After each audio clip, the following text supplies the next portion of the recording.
Bayangkara 2, Barada, Richard Eliezer Pudihang Lumiu alias Baradae membeberkan pengakuan soal kasus Brigadir J yang jelas berbeda dengan keterangan awal. Pengakuan ini akhirnya membuka kasus Brigadir J semakin terang. Terbaru, Kapolri Jenderal Listio Sigit Prabowo menetapkan Irjen Verdi Sambo sebagai tersangka keempat dalam kasus pembunuhan Brigadir J. Hal ini disampaikan pada Selasa, tanggal 9 Agustus tahun 2022. Menanggapi adanya kebohongan dalam kasus Brigadir J, Ketua Partai Umat, Mustofa Nahrawardaya mengatakan bahwa hal ini sesuai dengan omongan ex-imam besar Front Pembela Islam, FPI, Habib Rizik kala ia dibebaskan dari penjara beberapa waktu lalu. Sebelumnya diketahui, Habib Rizik menegaskan bahwa ia akan tetap berjuang membela hak-hak umat dan tidak akan mengkhianati umat usai dinyatakan bebas bersyarat dengan status tahanan kota pada Rabu, tanggal 20 Juli tahun 2022.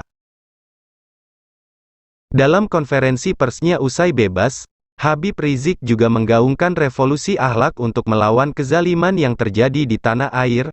Mantan imam besar FPI itu juga menyebut bahwa Indonesia saat ini banyak korupsi dan darurat kebohongan. Maka kebohongan sudah membudaya dan negeri kita lagi darurat kebohongan. Karena itu yang saya ingin sampaikan di sini saudara, apa itu darurat kebohongan? Apa itu darurat korupsi? Apa itu darurat kezaliman? Apa itu darurat utang? Apa itu darurat ekonomi dan lain sebagainya? Maka kuncinya yuk sama-sama kita obati semua itu dengan revolusi akhlak, tutur Habib Rizik lewat video streaming yang tayang di kanal YouTube Hersubeno Arif pada Rabu, tanggal 20 Juli tahun 2022. Di sisi lain, dalam perkembangan kasus Brigadir J, Baradae mengajukan diri sebagai justice kolaborator dalam kasus tembak-menembak sesama polisi yang terjadi di rumah atasannya, Irjen Verdi Sambo pada Jumat, tanggal 8 Juli tahun 2022, lalu. Berbeda dengan keterangan awal, Baradae mengungkapkan tidak ada insiden baku tembak dalam kasus pembunuhan Brigadir J melainkan eksekusi. Hal itu diungkapkan oleh pengacara Baradae, Muhammad Burhanuddin. Dirinya juga menyebut bahwa penyidik Bareskrim Polri telah mendapatkan seluruh pengakuan dari kliennya. Selain itu, pengacara Baradae juga mengatakan bahwa kliennya telah mengungkap nama-nama pelaku yang terlibat dalam pembunuhan Brigadir J itu termasuk orang-orang yang juga berada di tempat kejadian perkara, TKP.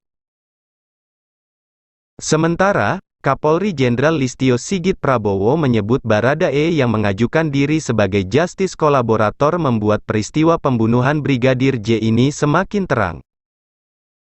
Saudara E telah mengajukan JC dan saat ini itu juga yang membuat peristiwa ini semakin terang, ujar Listio Sigit. Pada kesempatan yang sama, Kapolri juga menyampaikan bahwa Verdi Sambo menjadi tersangka keempat dalam kasus pembunuhan Brigadir J.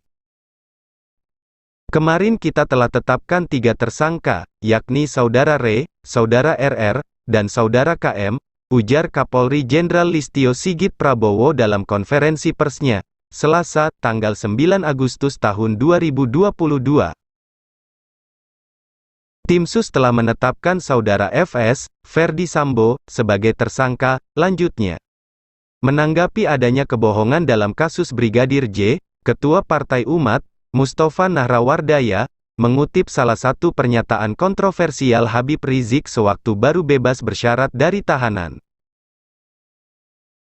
Dalam pidatonya soal revolusi akhlak, Habib Rizik turut menyebut bahwa Indonesia saat ini darurat kebohongan. Mustofa Nahrawardaya lantas beranggapan bahwa ini sesuai dengan kasus pembunuhan Brigadir J yang keterangan awalnya diduga merupakan skenario.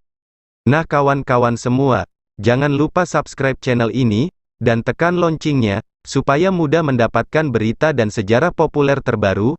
Admin pamit dulu, sampai jumpa kembali.